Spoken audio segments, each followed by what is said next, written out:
are able to report, unfortunately, that Apple is confirming that Steve Jobs has passed away after a battle with pancreatic cancer. A few years ago, you gave a commemoration speech at Stanford to the graduating class.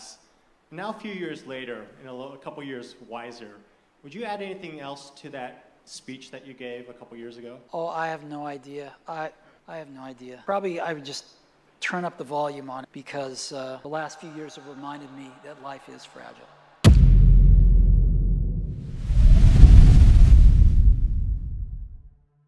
Tim Cook അലബാനയിലെ ഒരു ചെറിയ പട്ടണത്തിൽ നിന്നാണ് വന്നത്. ഔബൈൻ സർവകലാശാലയിൽ engineering പഠിച്ച ഇദ്ദേഹം ആപ്പിളിൽ ജോലിക്ക് കയറുന്നതിന് മുമ്പ് IBMലും കോംപാക്കിലും ജോലി ചെയ്തിരുന്നു. 1998 സ്റ്റീവ് ജോബ്സ് ടിമ്മിനെ ആപ്പിളിലേക്ക് കൊണ്ടുവന്നു. ജോബ്സിൻ്റെ വിശ്വസ്തനായി സപ്ലൈ ചെയിൻ മാനേജ്മെൻറ്റിൻ്റെ വിദഗ്ധനായി ടിം മാറി. ജോബ്സ് പുതിയ ഉൽപ്പാദനങ്ങളെക്കുറിച്ച് സ്വപ്നം കണ്ടപ്പോൾ ടിം അവ യാഥാർത്ഥ്യമാക്കുന്നതിനുള്ള വഴികൾ കണ്ടെത്തി. പക്ഷേ ജോബ്സും ടിമ്മും തമ്മിൽ വലിയ വ്യത്യാസമുണ്ടായിരുന്നു. ജോബ്സ് ഒരു കലാകാരനായിരുന്നു, ഒരു വിപ്ലവകാരി. ടിം ഒരു ബിസിനസ്സുകാരനായിരുന്നു, ഒരു എഫിഷ്യൻസി എക്സ്പേർട്ട്. 2009 ജോബ്സിന് ക്യാൻസർ ബാധിച്ചപ്പോൾ ടിം കമ്പനിയുടെ ദൈനംദിന പ്രവർത്തനങ്ങളുടെ ചുമതല ഏറ്റെടുത്തു. 2011 ജോബ്സ് മരിച്ചപ്പോൾ ടിം കുക്ക് ആപ്പിളിൻ്റെ CEO ആയി മാറി. ലോകം ആശങ്കാകുലരായി. ജോബ്സ് ഇല്ലാത്ത ആപ്പിൾ എന്തായിരിക്കും? ഇനി എങ്ങനെ നവീകരണങ്ങൾ ഉണ്ടാകും?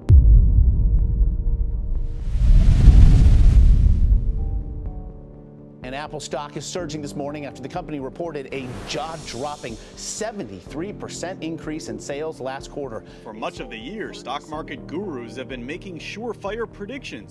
Apple, the stock market sensation that sold for only about $7 a decade ago, is headed to an astonishing $1,000. Tim കുക്കിൻ്റെ ആദ്യ വർഷങ്ങൾ അതിശയിപ്പിക്കുന്നതായിരുന്നു. 2012 iPhone 5 റിലീസ് ചെയ്തു. വിമർശകർ പറഞ്ഞത് ഇത് വെറും ഒരു വലിയ iPhone 4S ആണെന്നാണ്. പക്ഷേ ജനങ്ങൾ അത് വാങ്ങി, ധാരാളമായി വാങ്ങി. 2013 iPhone 5Sൽ ടച്ച് ID ഉണ്ടായിരുന്നു. ആദ്യമായി ഒരു മുഖ്യധാരാ സ്മാർട്ട് ഫോണിൽ ഫിംഗർ പ്രിൻറ്റ് സെൻസർ. ജനങ്ങൾ ഇത് ഇഷ്ടപ്പെട്ടു. പക്ഷേ ടിം കുക്കിൻ്റെ യഥാർത്ഥ ശക്തി ബിസിനസ്സിലായിരുന്നു. ഉൽപ്പാദന ചെലവ് കുറച്ച് വിലകൾ കൂട്ടി. ജോബ്സിൻ്റെ കാലത്ത് ആപ്പിൾ മികച്ച ഉൽപ്പാദനങ്ങൾ ഉണ്ടാക്കുന്നതിൽ ശ്രദ്ധ കേന്ദ്രീകരിച്ചിരുന്നു. ടിമ്മിൻ്റെ കാലത്ത് പണം ഉണ്ടാക്കുന്നതിലായിരുന്നു ശ്രദ്ധ. Historical first yesterday as Apple, maker of MacBooks and the iPhone, of course, became the first public U.S. company to be valued at $1 trillion. NBC's Joe Lincoln takes a look at its path to the history books. 2011 ആപ്പിളിൻ്റെ വിപണി മൂല്യം $350 billion ആയിരുന്നു. 2018 ആയപ്പോഴേക്കും അത് $1 trillion കടന്നു. And it was legendary. പക്ഷേ ഈ വിജയത്തിൻ്റെ പിന്നിൽ ഇരുണ്ട രഹസ്യങ്ങൾ മറഞ്ഞിരിക്കുന്നുണ്ടായിരുന്നു. An ABC News exclusive. For the first time ever, a journalist was allowed inside the secret factory in China where Apple iPhones and iPads are made. In recent weeks, a number of reports have raised serious questions about the workers there, the long hours, the pressures, the low pay, the life. Where families live in rooms like this. How do you stay warm? To share a dorm room like this with 7 strangers. Foxconn attracts a lot of business by having workers close to the assembly line.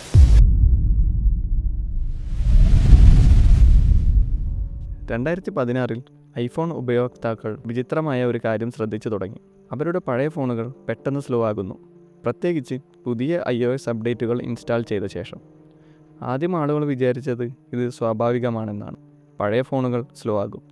പുതിയ software പഴയ ഹാർഡ്വെയറിൽ മന്ദതയിൽ പ്രവർത്തിക്കും. പക്ഷേ 2017 ഒരു Reddit ഉപയോക്താവ് കണ്ടെത്തിയത് ഞെട്ടിപ്പിക്കുന്ന കാര്യമായിരുന്നു. പഴയ ഐഫോണുകളിൽ ബാറ്ററി മാറ്റിയാൽ ഫോൺ വീണ്ടും വേഗത്തിൽ പ്രവർത്തിക്കുന്നു. ഇത് ആപ്പിൾ ബോധപൂർവം ചെയ്യുന്ന കാര്യമാണെന്ന് വ്യക്തമായി. അവർ പഴയ ഫോണുകൾ കൃത്രിമമായി സ്ലോ ആക്കുകയായിരുന്നു. ഇത് ആപ്പിളിനെ പിടിച്ചുലച്ചു. ഇത് ബാറ്ററി ലൈഫ് രക്ഷിക്കാനാണെന്ന് പറഞ്ഞു. പഴയ ബാറ്ററികൾക്ക് പെട്ടെന്ന് വലിയ പവർ ആവശ്യമായാൽ ഫോൺ ഷട്ട് ഡൗൺ ആയേക്കാമെന്ന് പറഞ്ഞു. അതുകൊണ്ട് പ്രോസസ്സർ സ്പീഡ് കുറച്ചതാണെന്നും പറഞ്ഞു. പക്ഷേ ജനങ്ങൾ അത് വിശ്വസിച്ചില്ല. എന്തുകൊണ്ട് ഇത് രഹസ്യമായി ചെയ്തു? എന്തുകൊണ്ട് ഉപയോക്താക്കളെ അറിയിച്ചില്ല? യഥാർത്ഥത്തിൽ ഇത് ആസൂത്രിത കാലാവധി അഥവാ പ്ലാൻഡ് ഒബ്സലസൻസ് ആയിരുന്നു. പഴയ ഫോണുകളെ ഉപയോഗശൂന്യമാക്കി പുതിയ ഫോണുകൾ വാങ്ങാൻ നിർബന്ധിക്കുന്ന തന്ത്രം. ആപ്പിളിന് കോടിക്കണക്കിന് ഡോളറിൻ്റെ കേസുകൾ നേരിടേണ്ടി വന്നു. അവർ ബാറ്ററി റീപ്ലേസ്മെൻറ്റ് പ്രോഗ്രാം തുടങ്ങി. പക്ഷേ അപ്പോഴേക്കും കേടുപാടുകൾ സംഭവിച്ചു കഴിഞ്ഞിരുന്നു. ആപ്പിളിൻ്റെ പ്രതിച്ഛായയ്ക്ക് മുറിവേറ്റിരുന്നു.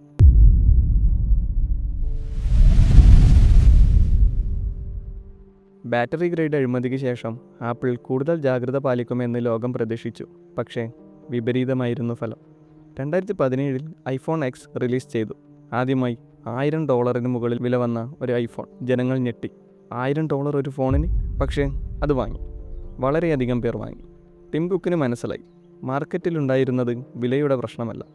ആപ്പിൾ ഫാൻസ് എത്ര വില കൊടുത്തും കമ്പനിയുടെ ഉൽപ്പാദനങ്ങൾ വാങ്ങാൻ തയ്യാറായിരുന്നു.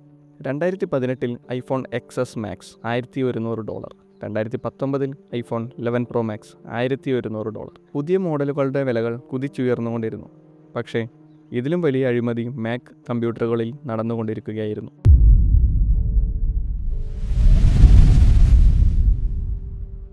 $2015 മുതൽ ആപ്പിൾ അവരുടെ ഉൽപ്പാദനങ്ങൾ എത്രയധികം അറ്റകുറ്റപ്പണിക്ക് പ്രയാസമാക്കാൻ കഴിയുമോ അതിനുള്ള ശ്രമത്തിലായിരുന്നു. മാക്ബുക്ക് പ്രോകളിൽ ലോജിക് ബോർഡ് മാറ്റേണ്ടി വരുന്ന രീതിയിൽ ഡിസൈൻ ചെയ്തു. ഒരു ബട്ടൺ പ്രവർത്തിക്കാത്തതിന് $700 വരെ നൽകേണ്ടി വരുമായിരുന്നു. ഐഫോണുകളിലും ഇത് തന്നെയായിരുന്നു. സ്ക്രീൻ പൊട്ടിയാൽ വേറെ ഏതെങ്കിലും അംഗീകൃതമല്ലാത്ത റിപ്പയർ ഷോപ്പിൽ പോയി മാറ്റിയാൽ ടച്ച് ID പ്രവർത്തിക്കുമായിരുന്നില്ല. ഇതെല്ലാം ബോധപൂർവം ചെയ്ത കാര്യമായിരുന്നു. സ്വതന്ത്ര റിപ്പയർ ഷോപ്പുകളെ നിർത്തലാക്കി ആപ്പിൾ സ്റ്റോറിലേക്ക് നിർബന്ധിച്ചു കൊണ്ടുവരാനുള്ള തന്ത്രം. ലൂയിസ് റോസ്മാൻ പോലുള്ള സ്വതന്ത്ര റിപ്പയർ വിദഗ്ധർ ഇതിനെതിരെ പോരാടാൻ തുടങ്ങി. അവർ യൂട്യൂബ് ചാനലുകളിലൂടെ ആപ്പിളിൻ്റെ വഞ്ചനകൾ പുറത്തു കൊണ്ടുവന്നു. റൈറ്റ് ടു റിപ്പയർ മൂവ്മെൻറ്റ് ശക്തിയായി. വിവിധ രാജ്യങ്ങളിൽ ഇതിനു അനുകൂലമായ നിയമങ്ങൾ വരാൻ തുടങ്ങി. ആപ്പിൾ കൂടുതൽ സമ്മർദ്ദത്തിൽ വന്നു. So before we get started today, I'd like to address something that I know is on the minds of many people this morning. About a month ago, we asked Americans across the country to join in a conversation. We need to decide as a nation how much power the government should have over our data and over our privacy.